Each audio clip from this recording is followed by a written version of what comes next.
तब हनुमंत निकट चली गयो, बैठी मन विस्मय भयऊ।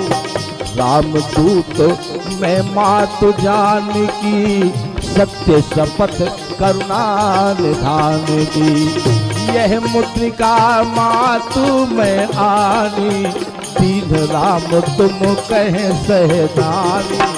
नरबान रही संग कहो कैसे, कही कथा भई संगति जैसे।